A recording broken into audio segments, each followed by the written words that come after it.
Infertility is something that millions of women face. In fact, according to the Centers for Disease Control and Prevention, 6.1 million women in the United States have difficulty getting pregnant or staying pregnant. Infertility does not just affect women who are trying to get pregnant, by the way, for the first time.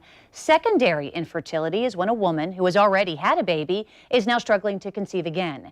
As of 2012, more than 165,000 women turned to in vitro fertilization. That's a large number. Comedian Amy Schumer has been very real about her attempts to get pregnant again. In fact, she revealed just last Saturday, posting this picture to Instagram, that she is undergoing IVF and plans to freeze embryos. Schumer and her husband, Chris Fisher, currently have an 8-month-old son, Gene, and they are anxious sooner than later to give him a sibling, but have been struggling.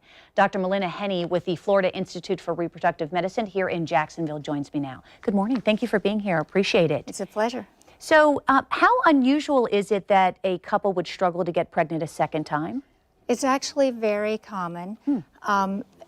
If you think about it, the biggest reason that people have difficulty getting pregnant is age. If a woman gets pregnant and she's pregnant for a year before delivering and then waits yet another year before trying to get pregnant again, she's going to have a reduction in her fertility at that point. And is it because fewer eggs are being made? Is that the issue? Well, a woman is born with all the eggs she's ever going to have. And so over time, there's always a continual loss of eggs, and the quality of the eggs may also decline. And so a woman who is 25 may have a larger number of eggs and a higher quality of eggs. A woman who is 39 will have a fewer number of eggs, and the quality may not be as good either. So it's interesting because we hear more and more, particularly out in Hollywood, more and more, actresses who are having children later in life. But in general, for the mass public, is there a specific age at which it is more difficult for a woman to become pregnant, or does that just depend on the woman? A lot of it depends on the woman, but we do know that fertility declines from about the late 20s. About age 27, we start seeing a slow decline in fertility.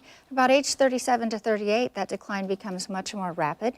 So for people who are over 35, if they've been trying to get pregnant for 6 months or longer, I would recommend considering seeing a fertility specialist. So so you're saying 6 months, because sometimes couple may even try longer and think, well, I'm just stressed, or they contributed to all of these factors, but really 6 months is not really that long to be trying, it sounds like. The diagnosis of infertility actually requires 12 months of attempting to conceive.